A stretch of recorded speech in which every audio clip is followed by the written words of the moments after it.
Hey guys, आज हम Darling's film की स्टोरी को ब्रीफली एक्सप्लेन करेंगे। फिल्म की शुरुआत होती है और हम बद्रू नाम की लड़की को देखते हैं जो कि अपने बॉयफ्रेंड हमजा का वेट कर रही होती है। काफ़ी देर तक इंतज़ार करने के बाद हमजा आखिरकार आ जाता है। हमजा बद्रू से माफ़ी मांगता है और बद्रू उसे माफ़ कर देती है। हमजा उससे कहता है कि वो अब उससे शादी करना चाहता है। आखिरकार दोनों शादी कर लेते हैं और स्टोरी 3 साल आगे शिफ्ट हो जाती है।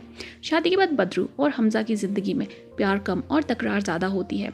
बद्रू ने कई बड़े सपने अपने लिए देखे थे, एक अच्छा घर, प्यार करने वाला पति, बच्चा और हमजा और अपने लिए एक लग्जूरियस लाइफ। लेकिन हमजा को शराब पीने की लत होती है और वो अपनी नौकरी से भी खुश नहीं था। इस कारण वो बद्रू को छोटी छोटी बातों पर मारता पीटता। खाने में जब एक छोटा सा कंकड़ भी निकल जाता तो वो बद्रू को पीटता, लेकिन अगले ही दिन नॉर्मल हो जाता और अपनी पत्नी को प्यार जताने लगता। बद्रू की लाइफ में ये सब कुछ नॉर्मल हो चुका था, क्योंकि जब भी हमजा शराब पी के आता तो ऐसे ही बद्रू को मारता। आगे हम बद्रू की मदर शमशू को देखते हैं, जो कि अपनी बेटी के घर के पड़ोस में रहती थी।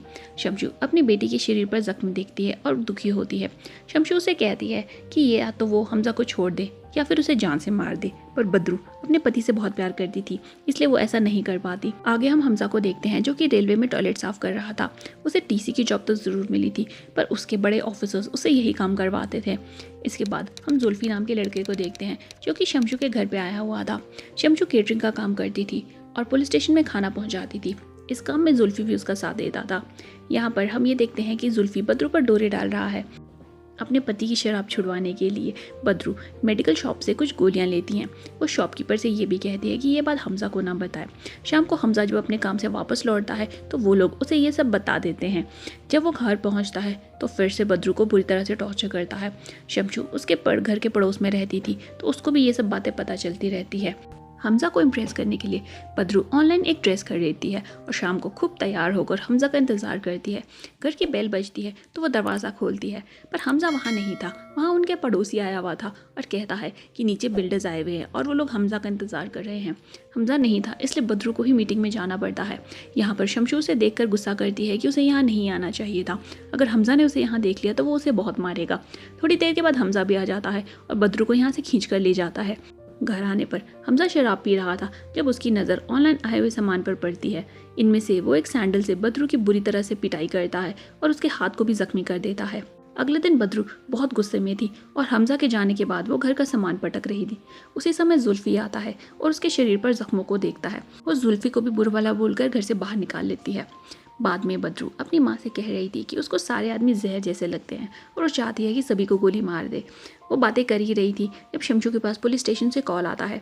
दोनों को लगता है कि शायद उन दोनों की बातें किसी ने सुन ली है और ये सारी बातें पुलिस को बता दी है और उनकी कंप्लेंट हो गई है। दोनों काफ़ी डर जाती हैं। पुलिस स्टेशन जाकर उनको पता चलता है कि ये कंप्लेंट उनके लिए नहीं बल्कि हमजा के लिए है। ये कंप्लेंट जुल्फी ने की थी। यहाँ पर हमजा को भी लाया जाता है। उसे देखकर बद्रू पुलिस वालों को बता देती है कि उसका पति उसे बहुत मारता है। पुलिस वाला कहता है कि सेक्शन 498A के तहत उसे 3 साल की जेल भी हो सकती है अगर बद्रू उसकी कंप्लेंट करे तो। बद्रू भी कंप्लेंट के लिए मान जाती है, पर पहले वो हमजा से मिलना चाहती थी। हमजा यहाँ पर बद्रू को इमोशनली ब्लैकमेल करता है और कहता है कि वो आज के बाद कभी शराब नहीं पिएगा और जल्द से जल्द वो लोग एक बच्चा भी प्लान कर लेंगे।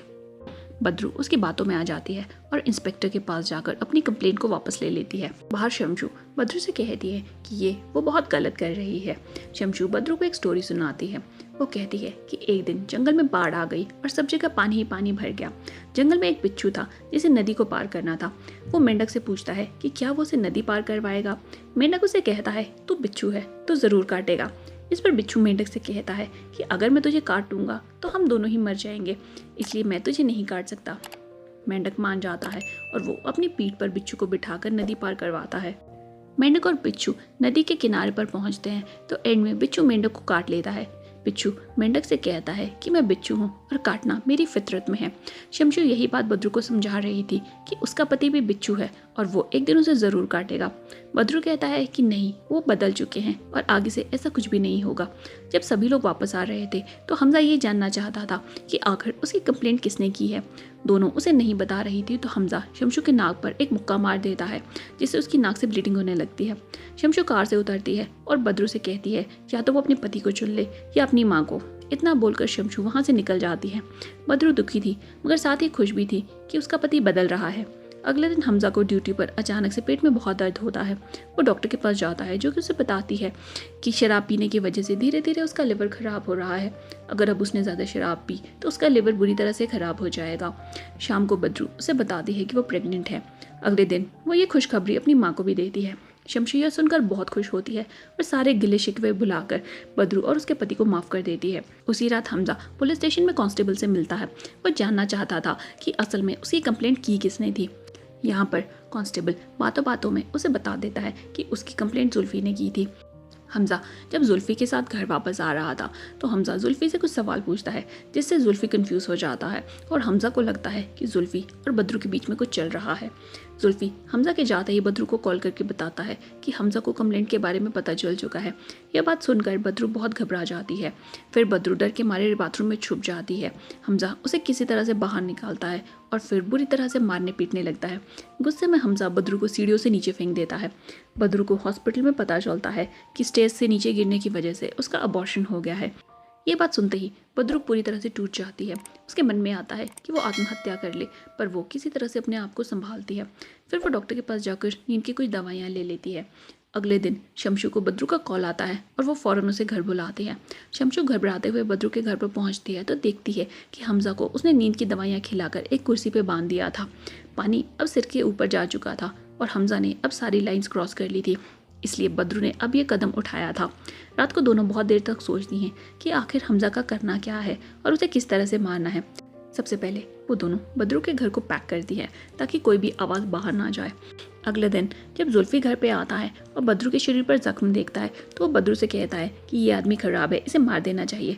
लेकिन जब वो पीछे पलट के देखता है तो हमजा को उस हालत में देखकर वो शॉक हो जाता है।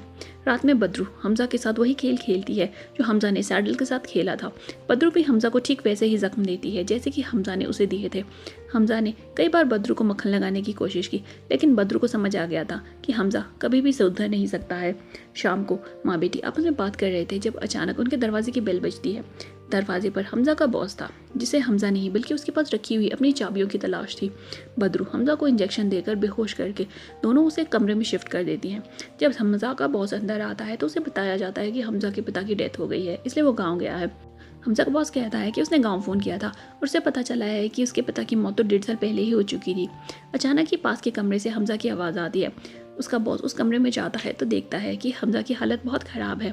उसे लगता है कि ये हालत ज़्यादा शराब पीने की वजह से हुई है। साथ ही उसके बॉस को ऐसा लगता है कि शमशू और बदरू इसलिए झूठ बोल रही है क्योंकि हमजा ने उसे ऐसा कहने को कहा है। तो चुपचाप चाबी लेके वहाँ से निकल जाता है। उधर पुलिस स्टेशन के ऑफिसर्स को जुल्फी और बदरू के ऊपर शक हो गया था। उन्हें ऐसा लग रहा था कि बदरू का जुल्फी के साथ में कुछ चक्कर चल रहा है। जुल्फी बदरू को कॉल करता है और उसे सारी बात बताता है। इंस्पेक्टर अपने कांस्टेबल को ऑर्डर देता है कि वो शमशू और बदरू को पुलिस स्टेशन पर बुला कर लाए। जब दोनों पुलिस स्टेशन आ जाती हैं तो उन दोनों से कुछ सवाल किए जाते हैं। जब उनके जवाब मैच नहीं होते तो पुलिस वालों को उन पर भी शक होता है और वो लोग इन्वेस्टिगेशन के लिए उसके घर पहुंच जाते हैं। शमशू और बदरू को ऐसा लग रहा था कि शायद अब पकड़े गए, लेकिन हमजा के पास जुल्फी था। हमजा जुल्फी से बार बार कह रहा था कि वो उसे छोड़ दे तो वो अपने घर चला जाएगा और कभी भी वापस नहीं लौटेगा। जुल्फी उसकी बात नहीं मानता। पुलिस वाले हमजा के घर पर पहुंचते हैं तो जुल्फी वहां पर मौजूद था, लेकिन हमजा वहां नहीं था। पुलिस वाले उनके घर पर हमजा को ढूंढने लगते हैं। जुल्फी उन दोनों को बताता है कि उसने बेहोशी का इंजेक्शन ज़रूर दिया था, लेकिन उसने हमजा को छोड़ दिया था क्योंकि वह ये कह रहा था कि वो अपने गाँव चला जाएगा।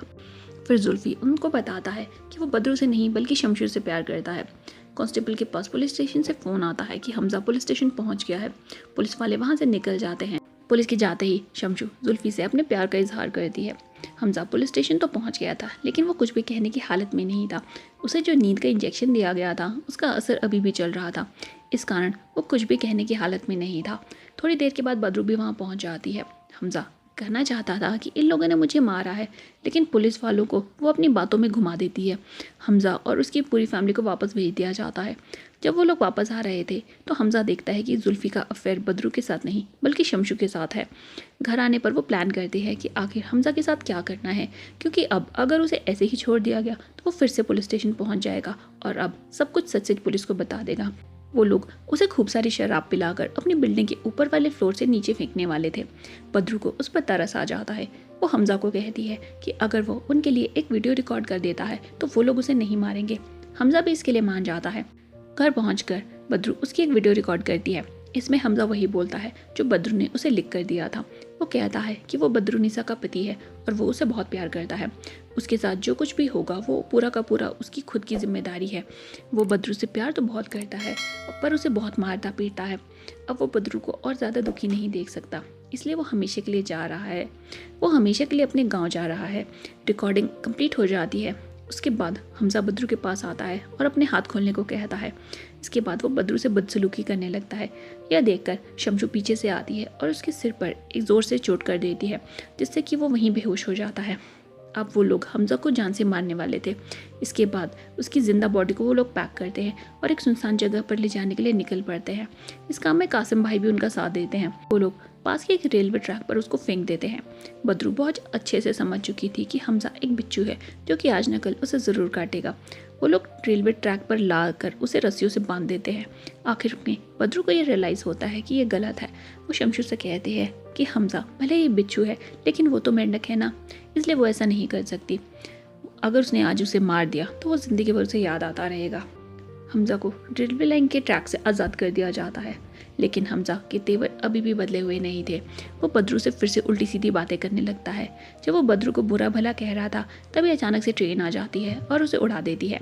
हमजा मारा गया, लेकिन अब बद्रू को भी बुरा नहीं लगेगा क्योंकि उसने उसे नहीं मारा, क्योंकि ये एक एक्सीडेंट था। यहाँ पर शमशू बद्रू को कहती है कि ये उसने अच्छा किया कि उसने हमजा को नहीं मारा, क्योंकि अगर वो ऐसा करती तो वो उसे ज़िंदगी भर याद आता। यहाँ बद्रू को पता चलता है कि शमशू ने भी अपने पति को ऐसे ही मारा था और इस बात का उसे आज भी गिल्ट होता था। अब ज़िंदगी भर बद्रू को यह मालाल नहीं रहेगा कि उसने अपने पति को मारा। हमजा के फ्यूनरल का सीन दिखाया जाता है जिसमें सभी लोगों को ये लग रहा था कि हमजा ने आत्महत्या की है। इसका सबसे बड़ा सबूत वो कन्फेशन वीडियो था। असल में उस वीडियो में बद्रू ने स्टार्टिंग और एंडिंग को काट दिया था। उस वीडियो में अब सिर्फ इतना कहा गया था कि वो अपनी पत्नी बद्रू को बहुत मारता था और उसने उसे काफ़ी दुख दिए थे। अब वो उसे और दुख नहीं देना चाहता था, इसलिए वो हमेशा के लिए यहाँ से जा रहा है। पुलिस वालों को भी यह लगता है कि हमजा ने सुसाइड कर लिया है। एंडिंग सीन में हम बद्रू को देखते हैं जो कि एक फ्री लाइफ जी रही थी। वो बेफिक्र होकर अब कहीं भी अकेले आ सकती थी, जा सकती थी, क्योंकि अब उसे मारने या डराने धमकाने वाला कोई भी नहीं था। लास्ट सीन में एक वार्निंग दी जाती है कि औरतों के खिलाफ हिंसा आपके लिए हानिकारक है। इसके साथ ही मूवी एंड हो जाती है। आपको बद्रू और शमशू की कहानी कैसी लगी कमेंट करके हमें ज़रूर बताएं। वीडियो पसंद आई हो तो लाइक करें, चैनल पे नए हैं तो सब्सक्राइब करें। आज के लिए इतना ही, मिलते हैं अगली वीडियो में। तब तक stay healthy and stay safe. Good bye.